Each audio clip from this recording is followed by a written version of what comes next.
to follow your commands could never come from me. Oh Father, use my ransom life in any way you choose, and let my song forever be my only boast is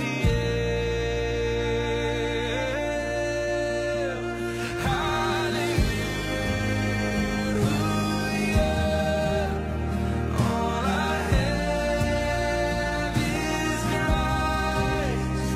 Hallelujah.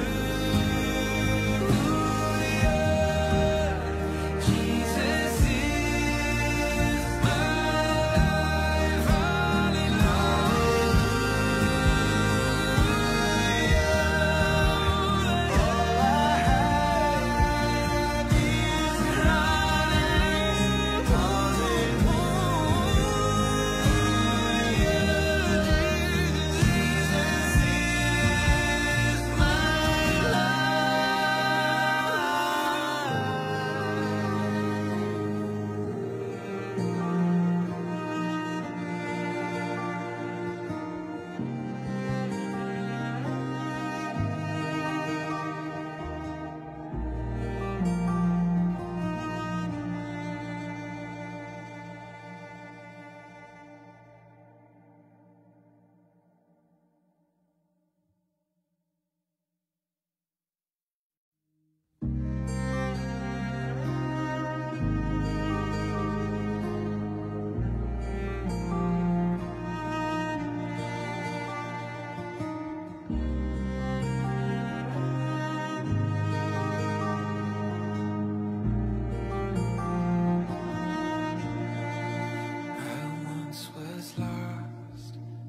Darkest night, yet thought I knew the way. The sin that promised joy in life had led me to the grave. I had no hope that you would own a rebel to your will. If you had not loved me first, I would refuse you still. And hallelujah, all I have is Christ. Hallelujah. Jesus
sa atin na matapos itapin ang kasamaan at ang mundong pagnanasa ay dapat tayo mamuhay na may katinuan,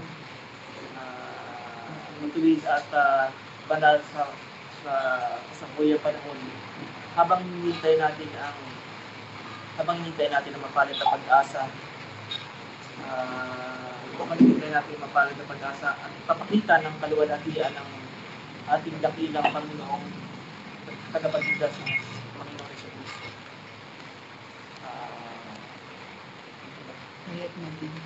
Kaya sa 5:15, masibin kaya't mag-ingat kayo.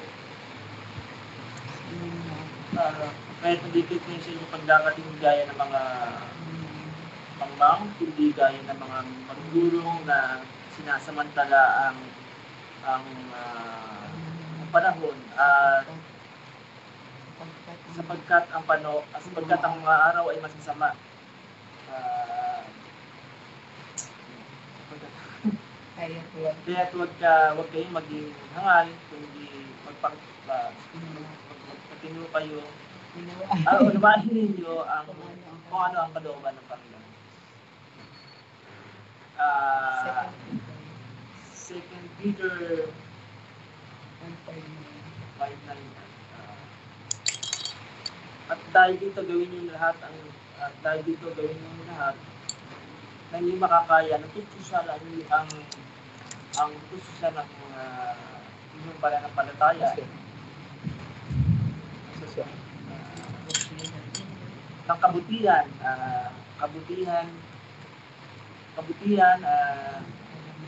ng kalaman, ang kalaman ng pagtitigil, ang pagtitigil na pagtitiis, at pagtitiis ng pagiging makadiyos, at pagiging makadiyos na pagmamahal sa kapatid at pagmamahal sa kapatid ng pag-ibig.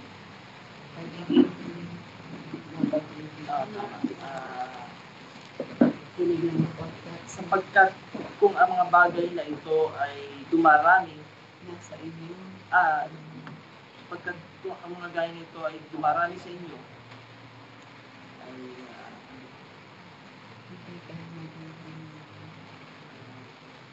hindi kayo magiging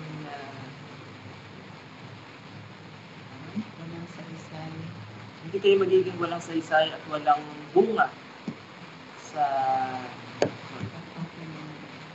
pagkakilala sa ating Panginoong Jesucristo. Sapagkat sino mang wala ng mga bagay na ito ay bulag at walang saysay. Sa malapit na lamang at nakikita. At nakalimutan na na siya'y niligtas at nilinis na sa kanyang dating kasalanan.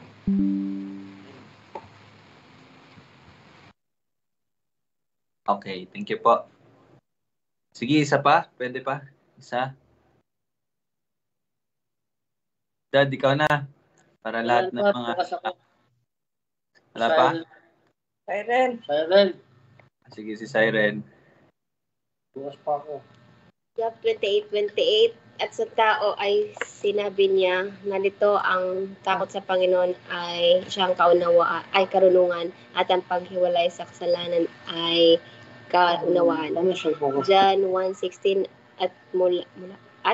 at mula sa kanyang puspusan ay tumanggap tayong lahat ng biyaya, sinunod pa ng ibang biyaya.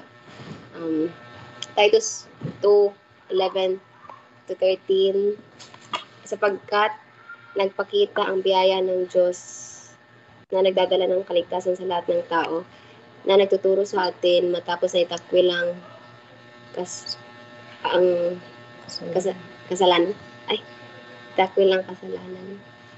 Kasamaan pala.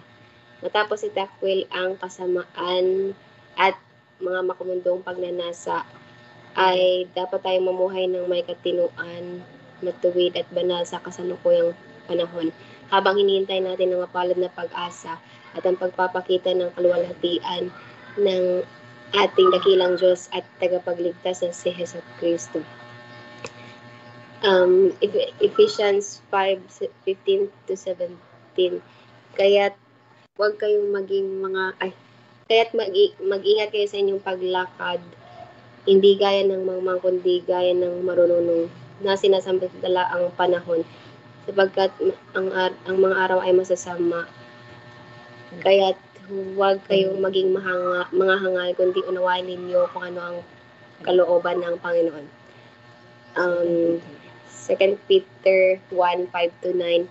At dahil dito, gawin ninyo ang lahat ng inyong makakaya na tustusan ang inyong pananampalataya ng kabutihan, kabutihan ng kalaman ng pagpipigil ng pagtitiis ng pagiging makadiyos, at ang pagiging makadiyos ng pagmamahal sa kapatid, at ang pagmamahal sa kapatid ng pag-ibig.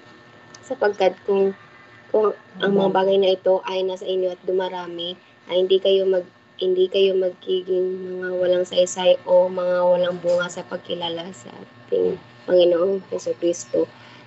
Sapagkat sino mang wala ng mga bagay na ito ay bulag at nasa malapit lamang ang nakikita, at nakalimutan na siya ay nilinis mula sa kanyang mga dating kasalanan.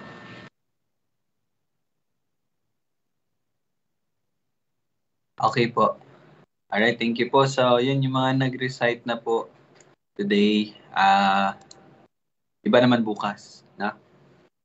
Okay, sige, good afternoon po. And welcome po ulit sa ating Bible study. So, magpapatuloy po tayo sa ating pag-aaral. Pero bago po tayo magsimula, meron lang po muna akong babasahin. Wait lang.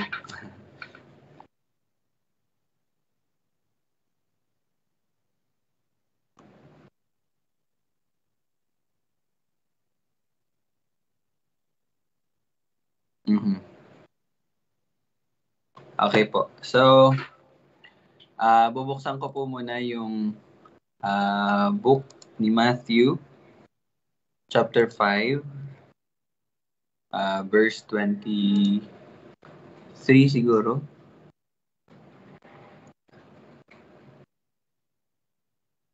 Okay, hindi pala. Okay, verse 21 na lang po ako magsisimula. So, bago po ako magpatuloy. So, Matthew, chapter 5, verse 21. Siguro babasahin ko hanggang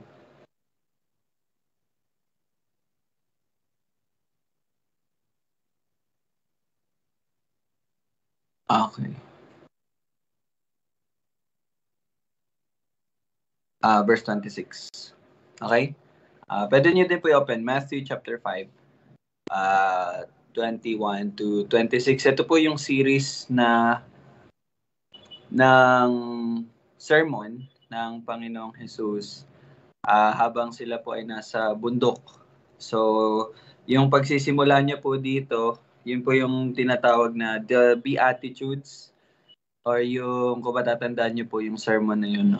So, basahin ko po muna at makinig po tayong lahat. Matthew 5, 21 hanggang 26. Narinig ninyo na sinabi sa mga tao noong unang panahon, huwag kang papatay, at ang sino mang pumatay ay mananagot sa hukuman. Verse 22, ngunit sinasabi ko sa iyo na ang bawat napopuot sa kanyang kapatid ay mananagot sa hukuman, at ang sino mang magsabi sa kanyang kapatid, Raka, ay mananagot sa Sanhedrin. At ang sino mang magsabi, ulol ka, ay magdurusa sa nag-aapoy na impyerno. Kaya't kung maghahandog ka ng iyong kaloob sa dambana, at doon ay naalala mo ng iyong kapatid ay mayroong anumang laban sa iyo, iwan mo roon sa harap ng dambana ang kaloob mo, at humayo ka. Makipagsundo ka muna sa iyong kapatid, at saka ka magbalik at maghandog ng iyong kaloob. Makipagsundo ka kaagad nagsakdal sa iyo habang kasama mo pa siya sa daan. Baka ibigay ka ng nagsakdal sa iyo sa hukom at ibigay ka naman ng hukom sa tanod at ipasok ka sa bilangguan. Katotohanan ng sinasabi ko sa iyo, hindi ka makakalabas doon hanggang hindi mo nababayaran ang kahuli-huli ang kusing. Okay, yun lang po. Tayo po'y manalangin. Panginoon namin, kami po ay nagpapasalamat sa iyo sa iyong patuloy na pag-iingat sa bawat isa. Salamat, Panginoon, sa bawat salita na iyong itinuturo sa amin. O Diyos, kami po ay nagpapasalamat dahil sa pagkakataon na naman na kami ay makapag-aral ng iyong salita. Ito po ay pribilehiyo lamang na iyong pinagkaloob, O Diyos. At Panginoon, ako po'y patuloy na nananalangin para po sa bawat isa. Ikaw po ang nakakaalam ng aming mga pinagdadaanan. Ikaw ang nakakaalam at nagbibigay sa amin ng aming tagumpay. Ikaw ang nakakaalam at nagbibigay sa amin, nakakaalam ng aming mga pagkahina at sa lahat na nangyayari sa aming buhay, Panginoon. Naway sa pagkakataong ito, kami ay bigyan mo ng gabay at turuan mo, Panginoon, kung paano namin dapat, nararapat na tugunan ang mga nangyayari sa amin. Na Lord, sa lahat ng aming gagawin ay nakapaloob ito sa iyong kalooban. Patuloy mo kaming baguhin sa pamagitan ng pagbabago ng aming isipan, sa pamagitan ng iyong salita. At Panginoon, salamat dahil ikaw ay pag-ibig at iyon din ang siyang makikita sa iyong iglesia, ang pag-ibig sa iyo at ang pag-ibig sa bawat isa. Salamat, Panginoon. Ito aming panalangin sa pangalan ni Jesus. Amen.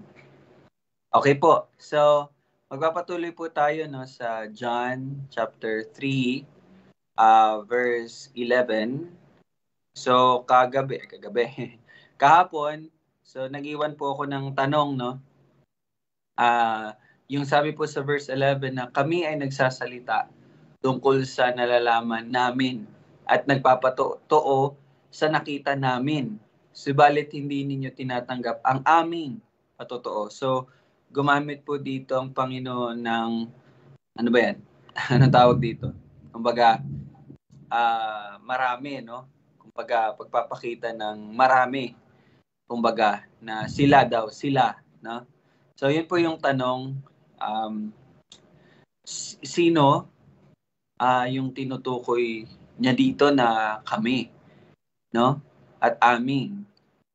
And so, ayun, yun lang po yung parang naging tanong ko lang para sa pag-aaral natin ay magano rin tayo talaga, yung magsaliksik din talaga din, na bakit ganito yung word na ginamit at kung ano ba yung tinutukoy dito.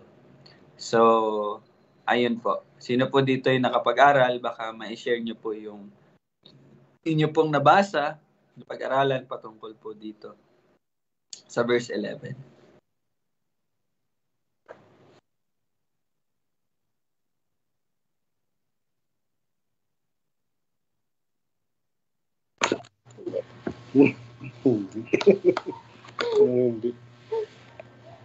Hindi kasi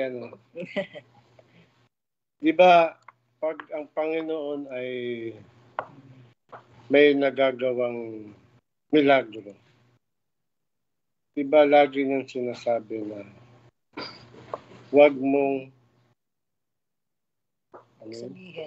sasabihin, wag mong ipaalam sa iba. Di ba? Mostly ganun ang sinasabi niya.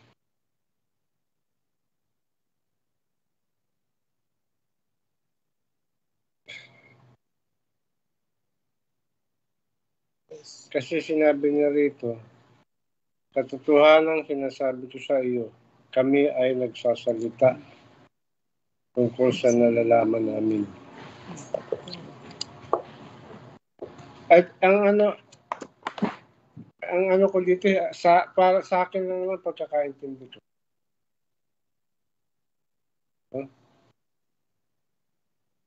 Ang inaano niya ba rito yung sa kami is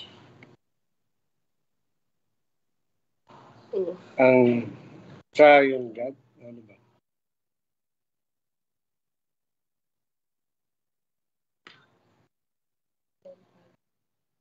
Okay, so yung naano mo dad is triune God. Kumbaga, Holy Spirit and God the Father. Kasi ang salita na sasabihin niya o masasabi niya ay nanggagaling din sa Diyos. Kung ano yung sabihin niya, yun yung kalooban ng Diyos. Yun yung salita. Siya ang living ang tawag yan? Kumbaga siya yung buhay na ano ba yung basa?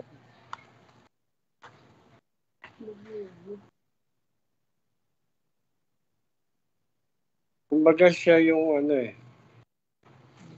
living message of God.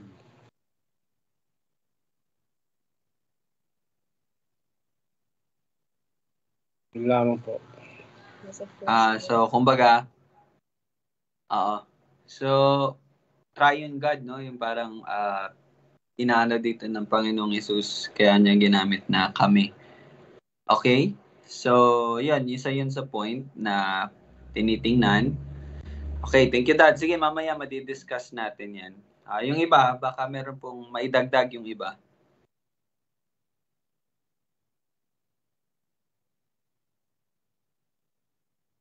Pako.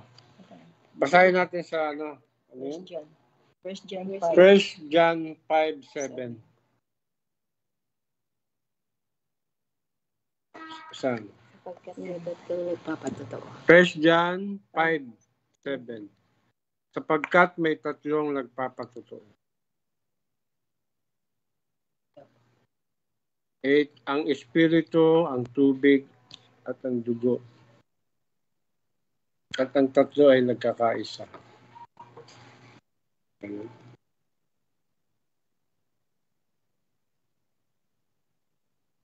Kanya natin mamaya. Okay. Sa langit ang Ama, ang Salita at ang Espiritu Santo. And then sa verse 9, kung tinatanggap natin ang patotoo ng mga tao, ay higit na dakila ang patotoo ng Diyos, sapagkat ito ang patotoo ng Diyos, na siya ay nagpapatotoo tungkol sa kanyang anak. Tama? Okay. Alright. Okay, sige Dad. Thank you. So sa testimony, no, na word. Okay. Sige, anin natin yan, yung triune God. Actually, yung 1 John 5, si John the Apostle din nagsulat nun. Diba? So, okay. One thing to consider, no? Sige, Dad. Thank you po. Sige, yung iba naman, sa mga nag-aral at may share nila yung pinag-aralan nila. Sige na po. Share, na po kayo? Share na. Pag di po kayo nag-share, di kayo nag-aral.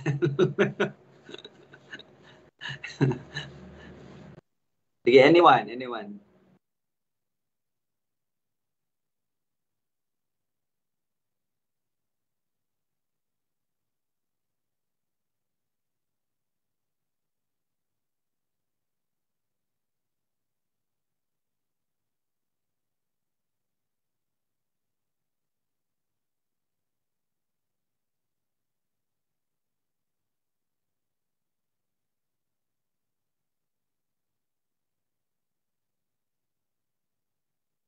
Sige na, Jamie. Sige na. Yung mga nag-aaral, i-share nyo lang. Para marinig din nung iba, matuto sila. And ma-discuss natin.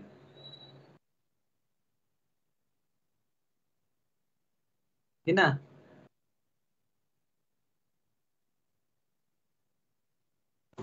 Yung sa una, bali katulad din yung napag-aralan ko yung katulad kay Tito Jess na Triune God, kumbaga. Tapos naano ko din yung sa may John 1:10, yung kumbaga the world did not know Him.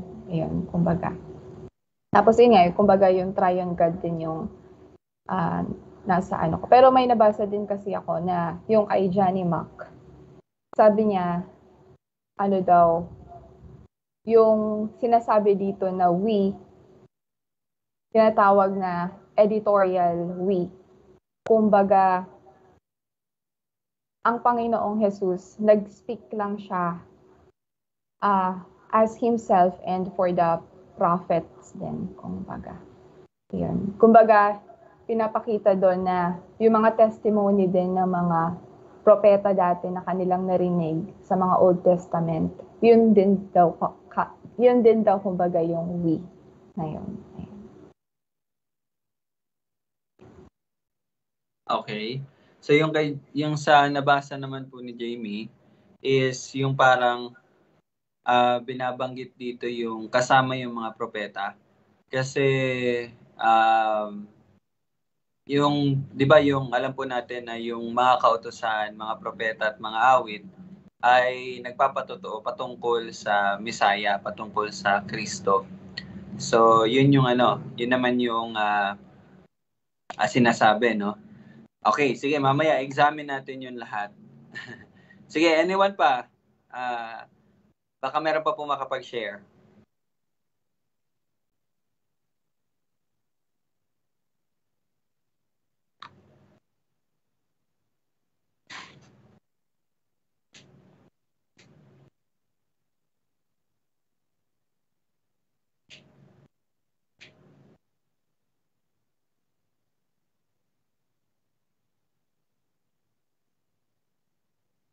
Okay. Wala na po ba? Sa napag-aralan niyo po, no? Sige, si Tito Bong. Sa naman yung sa verse 2, John 3 verse 2, mismo si Nicodemus ay makita natin yung talagang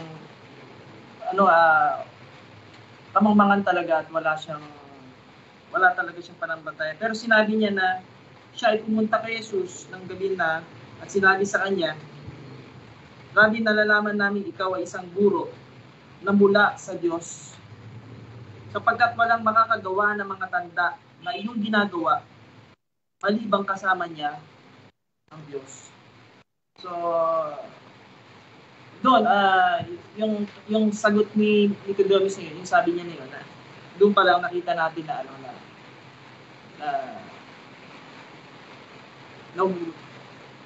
wala siyang kalaman o kamangmangan doon sa sinabi niya na yon, kung ano yung mga na yon. Pero doon pinakita na kasama ng Panginoong Kristo yung maliban na kasama niya ang Diyos.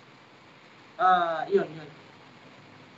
Walang makakagawa ng mga tanda mo maliban kasama mo ang Diyos. So, yun, pinapakita rin doon yung talagang may kasama talaga ang Diyos doon sa patotoo na sinabi niya na sino yung sa amin. Kasi, ano yan? Yun.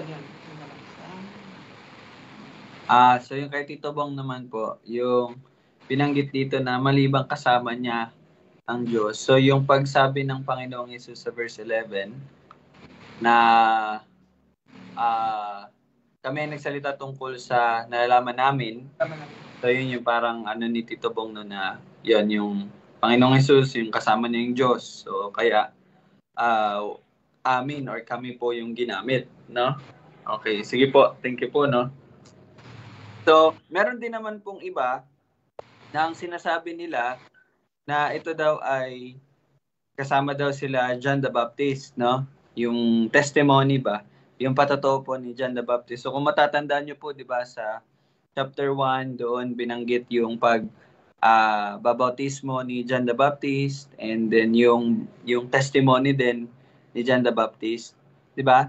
So, pero meron kasing party dito sa John chapter 3 Sa verse 31, tingnan niyo po yung 31. Sabi diyan, ang nanggagaling sa itaas ay mataas sa lahat. Ang galing sa lupa ay tagalupa nga, at nagsasalita tungkol sa mga bagay sa lupa. Ang nanggaling sa langit ay mataas sa langit. Nagpapatotoo siya ng kanyang nakita at narinig, ngunit walang taong tumanggap ng kanyang patotoo. And verse 33, ang tumanggap ng, okay, hanggang 32 lang, okay na lang. So, kung isasama kasi natin si John the Baptist, no, dito sa sinasabi na kami, sa verse 11, si John the Baptist kasi nagsabi nito sa John sa 32 nagpatotoo siya. Hindi naman po sinabi ni John the Baptist na nagpatotoo kami. So kumbaga, parang dito sa 32, pinapakita na hindi kasama si John the Baptist doon sa tinutukoy ng Panginoong Jesus sa verse 11. Kasi nga sa 32, inulit niya nagpatotoo siya, di ba? Tinutukoy niya ang Panginoong Jesus.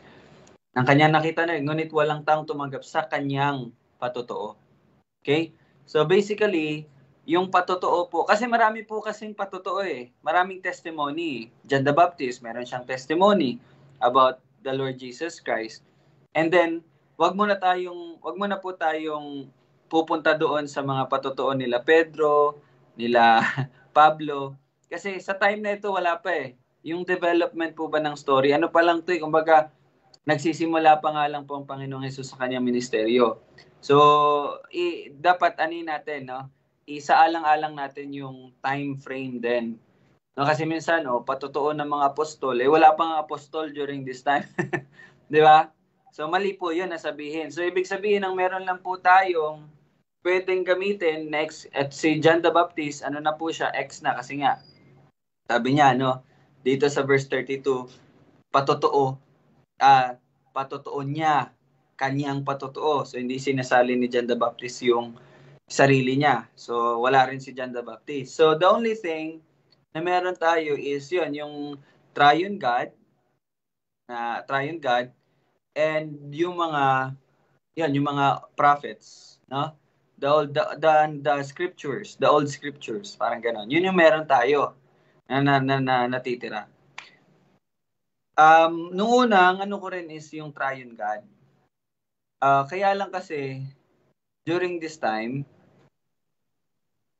kung sasabihin po kasi ng Panginoong Hesus, hindi makaka-relate si Nicodemo doon sa triune God. Kasi hindi pa to nahayag during that time. Hindi pa hayag sa salita na yung triune God. Intindihan niyo po? Kasi nga dito, 'di ba? Hindi pa sinasabi ng Panginoong Hesus na siya ang anak ng Diyos. Wala pa, hindi niya pa 'yun na-declare. Na? Wala pa nga, nagsisimula pa lang. Pero the closest thing is kung mababasa natin, kung babalikan natin yung verse 5. Okay, kung babalikan niyo po yung verse 5. Ano ba yung verse 5? Yung verse 5 po ay patungkol sa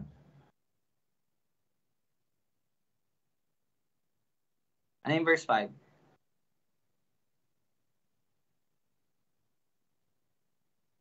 Ano yan? Ano nga yan, verse 5? Sa tubig at espiritu. Ano po yan? Verse I mean, ano tong binabanggit ng Panginoong Hesus? Ano po? Saan po galing yan? Saan po galing tong sinabi niya sa verse 5? Sa Ezekiel 36.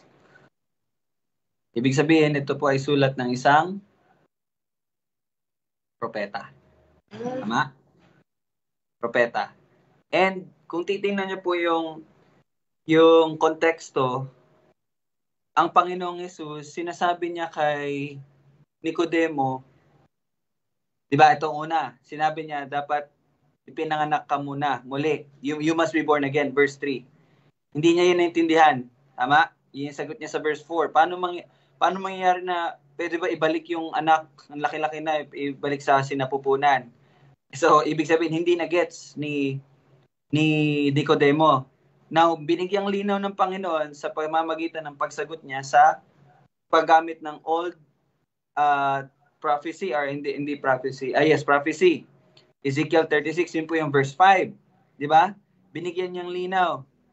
Ngayon naman, ano po naging tugon ni Nicodemo sa verse, makita natin yan sa verse 9.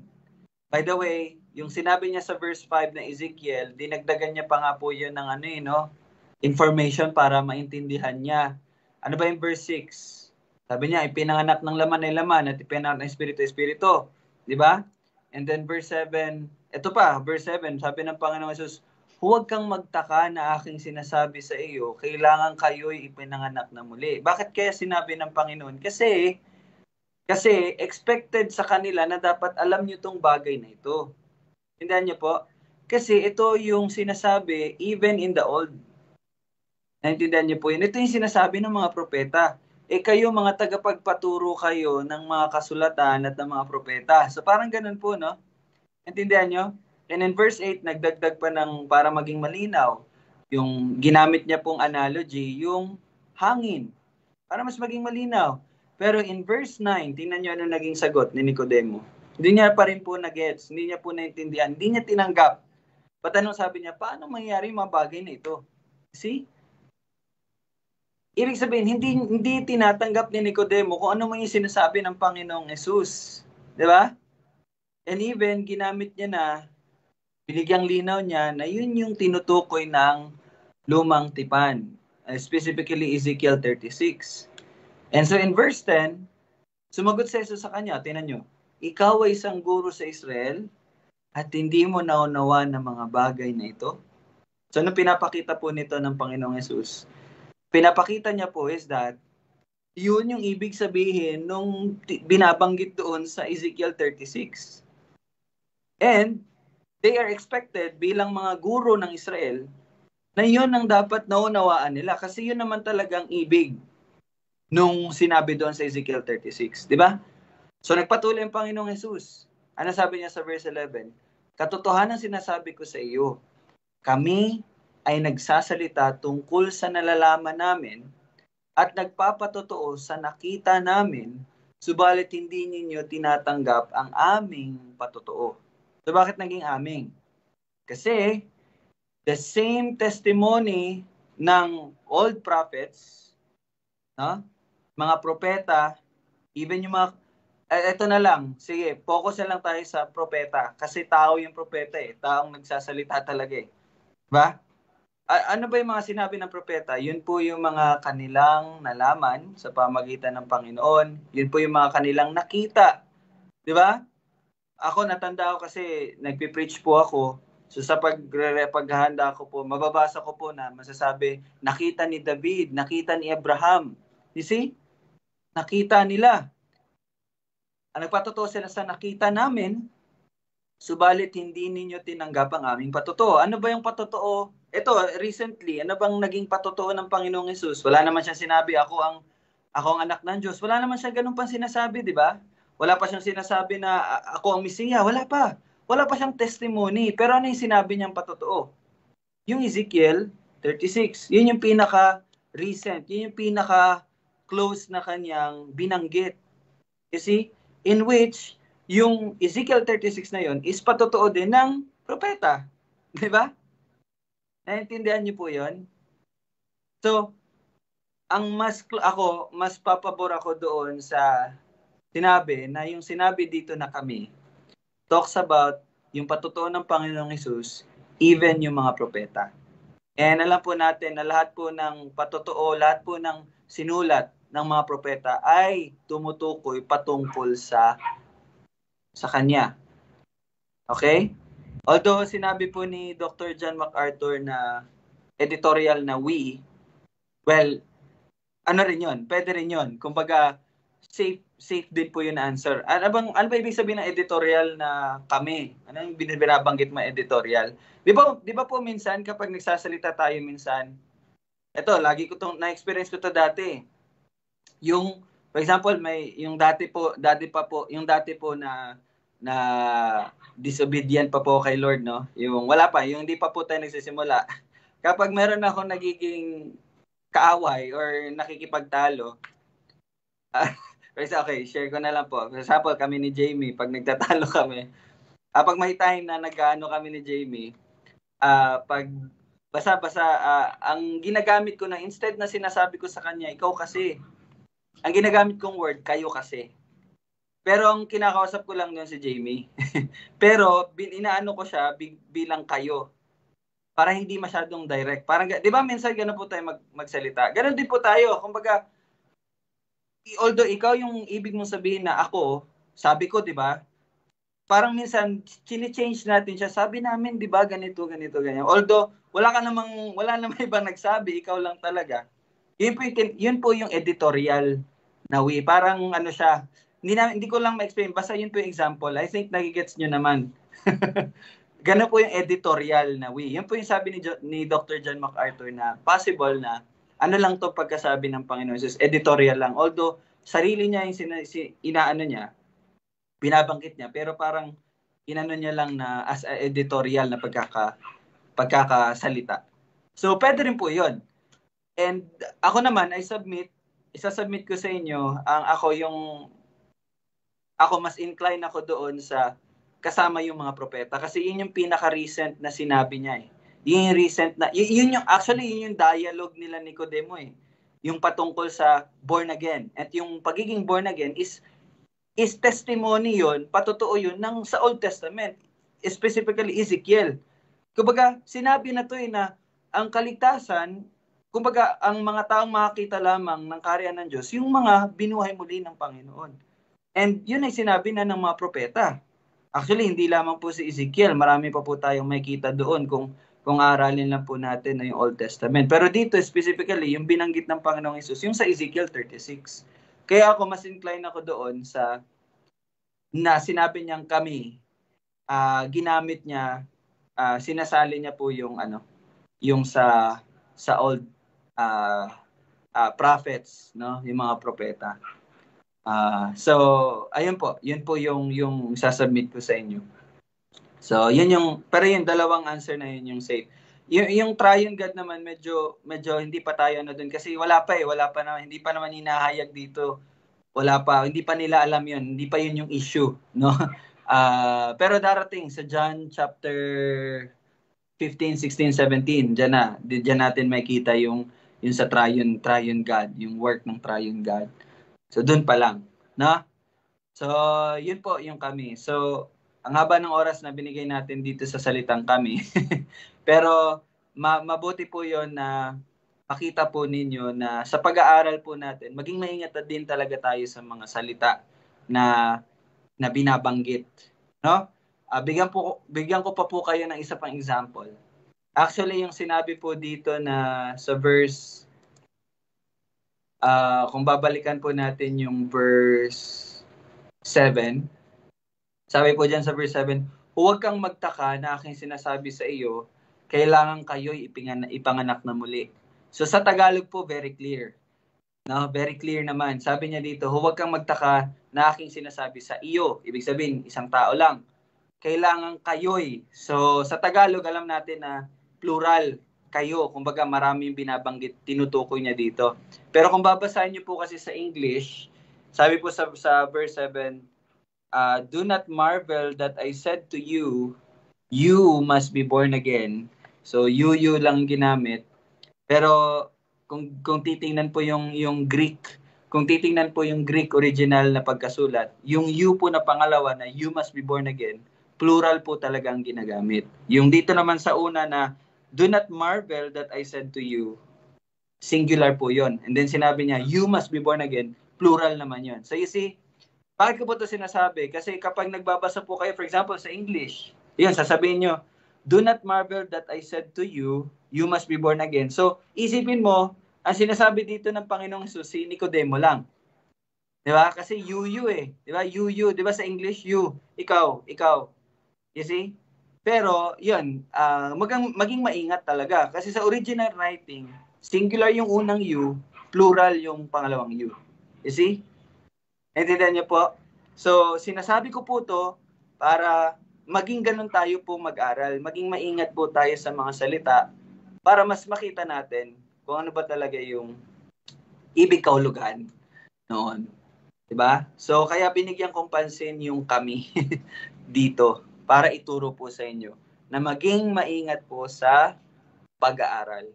So, ako po, di ba meron po tayong Sunday school na sa Sunday.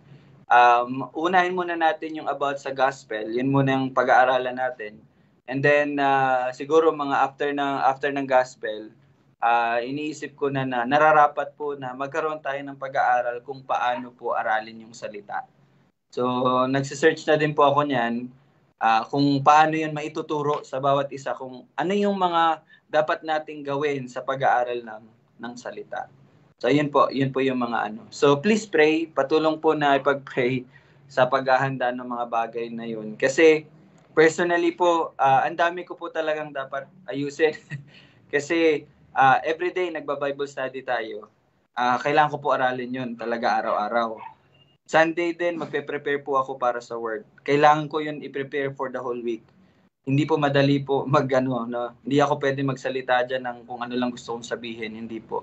Tapos, Sabado po, meron po tayong Night of Psalms, Hymns, and Prayers. Kailangan ko din po aralin yun. Imagine that. Tapos, nadagdag pa po yung Sunday School. Kailangan ko pong ayusin at aralin din kung ano pong ituturo. So, you see, and kailangan ko pa po magtrabaho din. Kailangan ko din magpahinga. Kailangan ko din, di ba? Imagine nyo po yun. So, sana po, tulungan nyo ako kahit sa prayer naman lang. No? Strength and wisdom talaga sa paghahanda ng mga bagay na ito. So, kayo din, sana, sa sinabi ko na yon, maging ano din po yun na, sana mag-aral din po talaga kayo, no? Na, huwag nyo po isipin na, hirap naman mag-aral para sa Bible study lang. Take note nyo po, isipin nyo po yun yung weight na dinadala ko din. I really need to be careful sa pag-aaral sa Bible study para sa araw-araw.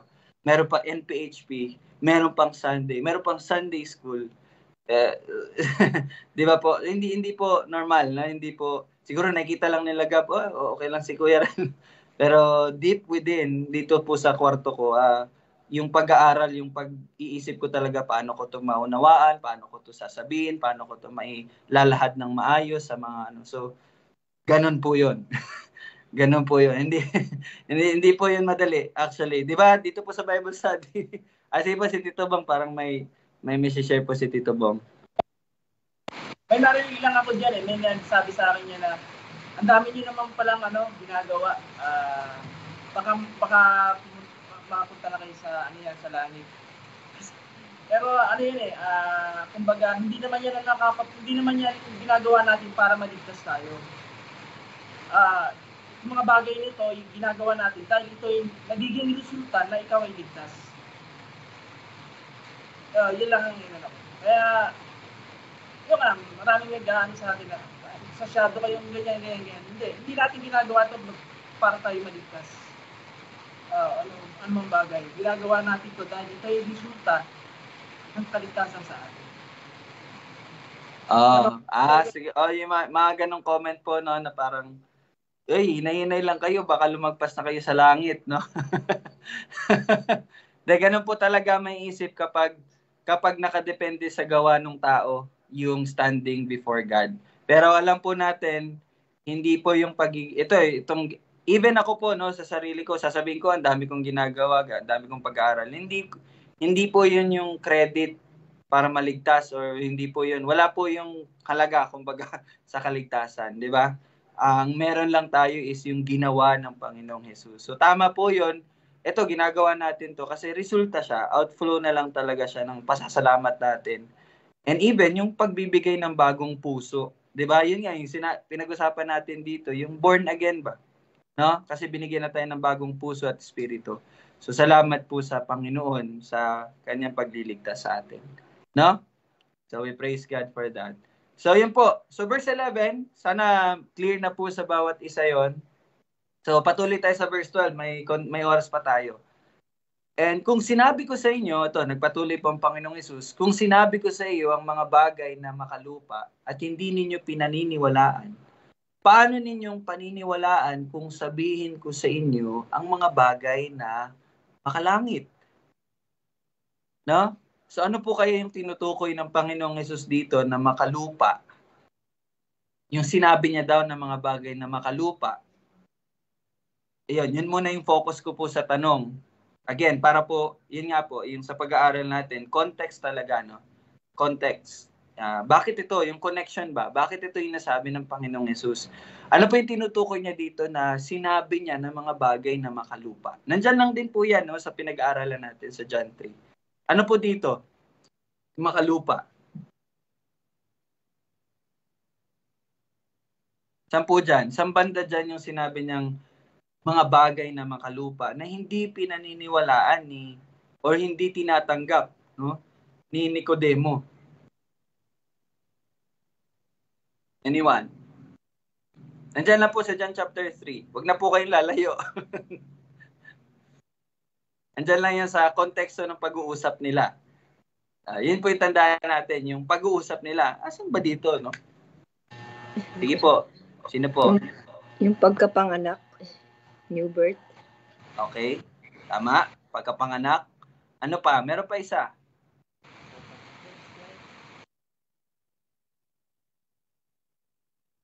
Isa ba or dalawa? Dalawa pala, dalawa.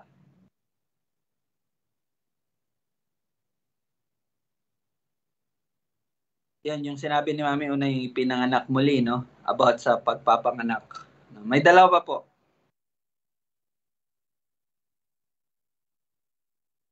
Sige, participate po kayo, no? May recording po tayo, recording.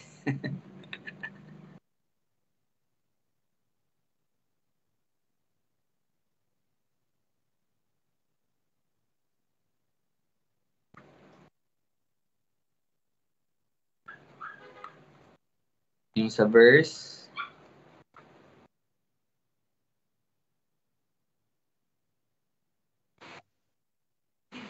Verse 30. Verse ano po? 30. 13 po, 13? 30. 30. Ito sa 30. Tingnan natin po yung 30. Hindi po. Actually, nasa ano lang po, nasa 1 to 9 lang. May kita nyo sa 1 to 9.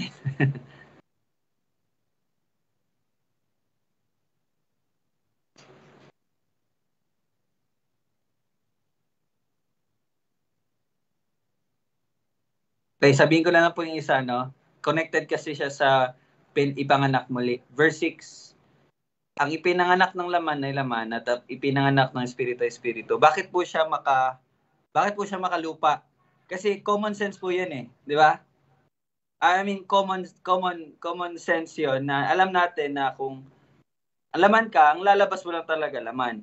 Espiritu, ang lalabas mo espiritu. So that's a common knowledge. That's kumbaga lahat tayo. Parang ganito. Ang ano ng isda din. Di ba? Aso, kung anong aso, ang ipinanganak ng aso ay aso. Di ba? That's common. That's earthly wisdom, earthly knowledge. No? Alam natin yan lahat. No?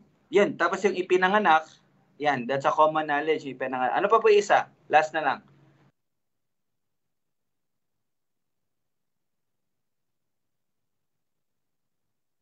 Verse.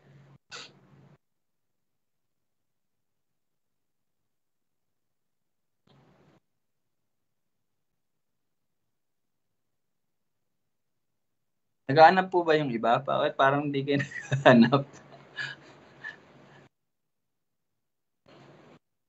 Tita Susan, nahanap mo na ba yung dito sa punso? Kayo dyan, Arshan, Ara Joyce. Hi, Tita Che. Sige.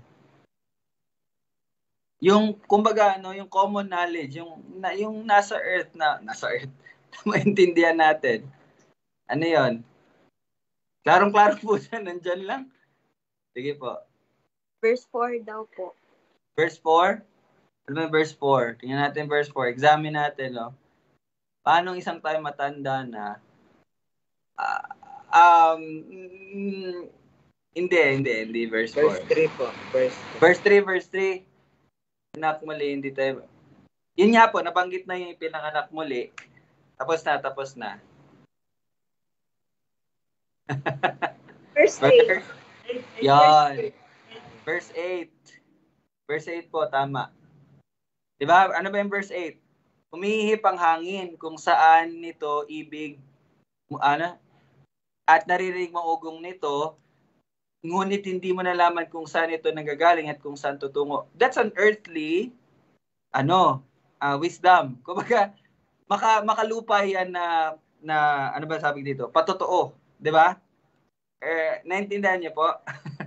So, yun po yung binabanggit dito sa verse 12 na kung sinabi ko sa inyo, yung mga bagay na makalupa, ayan, in-explain ko sa inyo, yung pagiging born again, pinanganak muli, yan ay gawa ng Diyos, hindi yan gawa ng tao.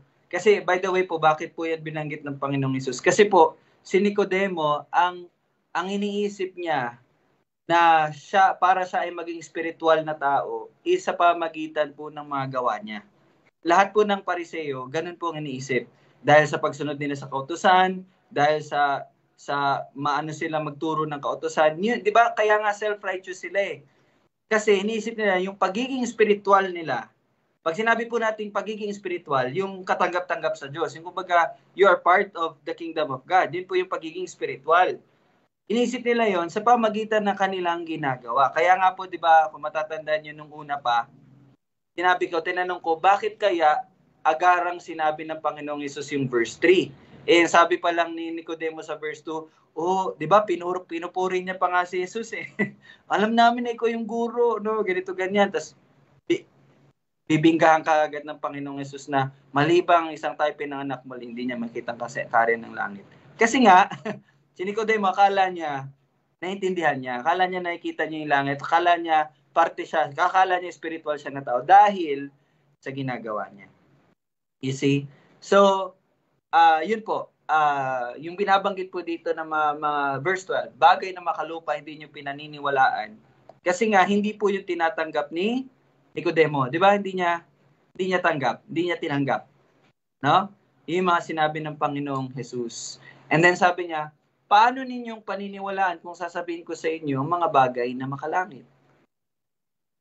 No? And meron po akong i-share sa inyo kasi natapos ko na yung John sa Bible reading.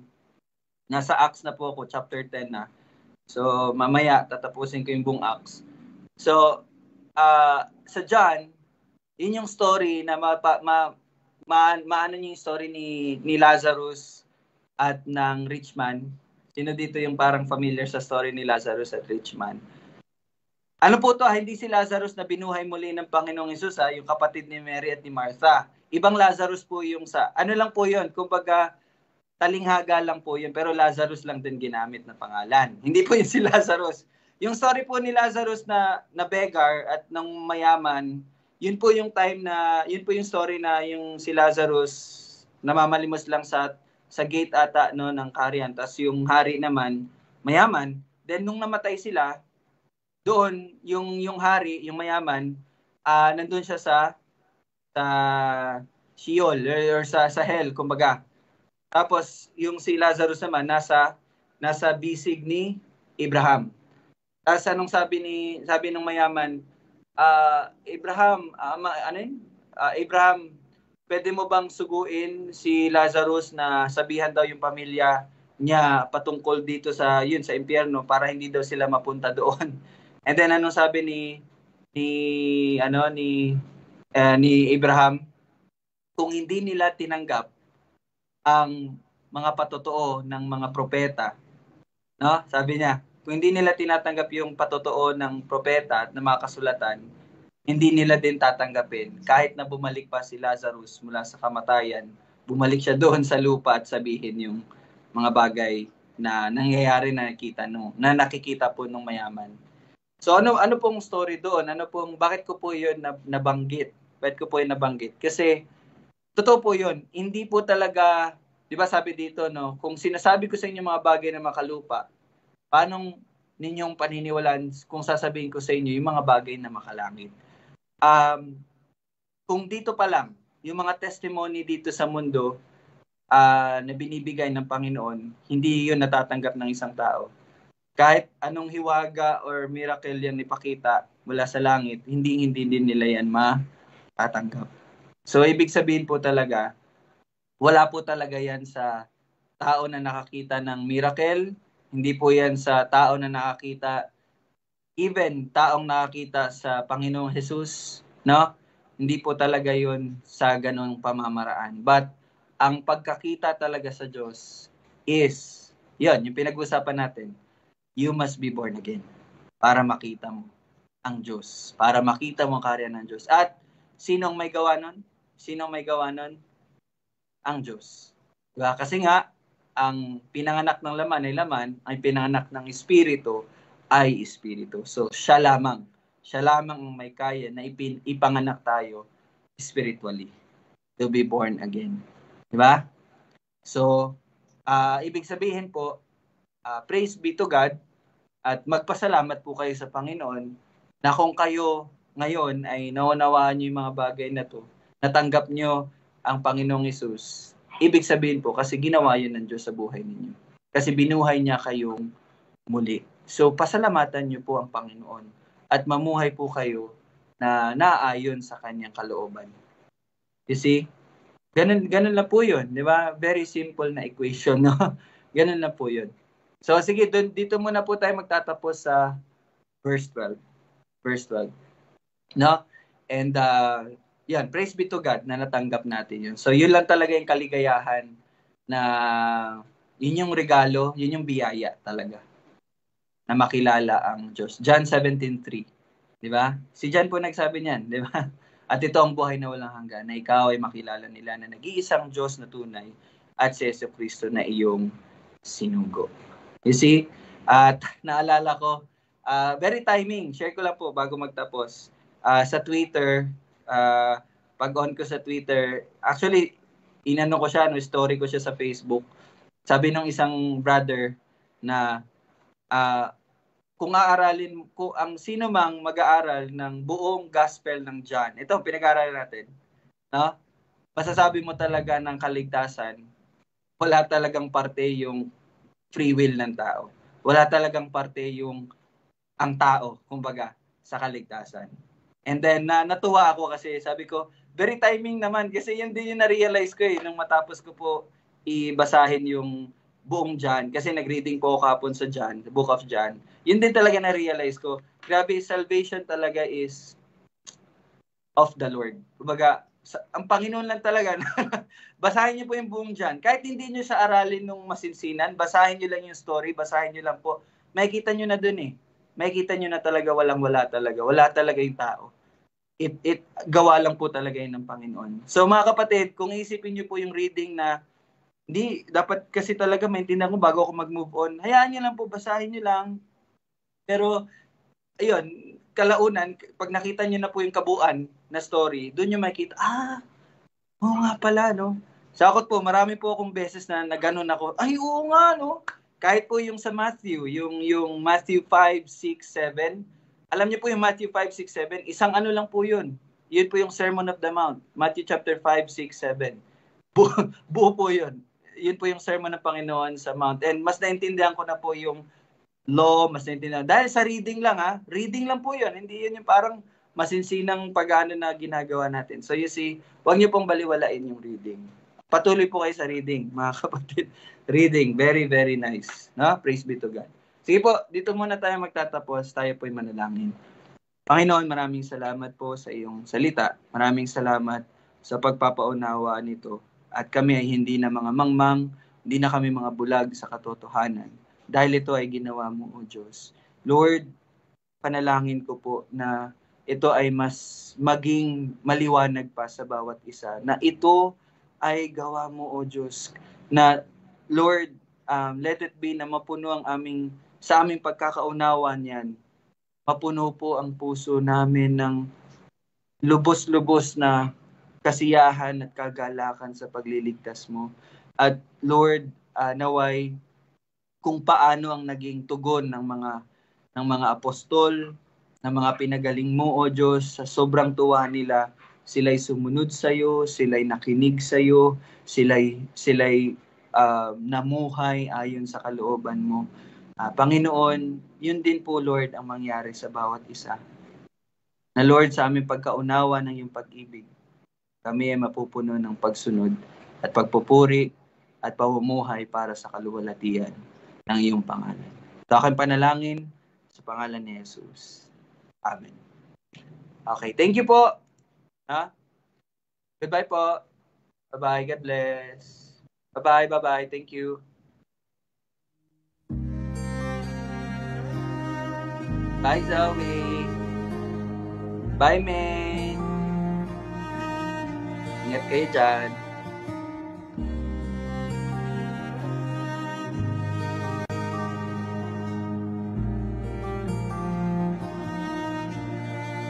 I once was lost in darkest night.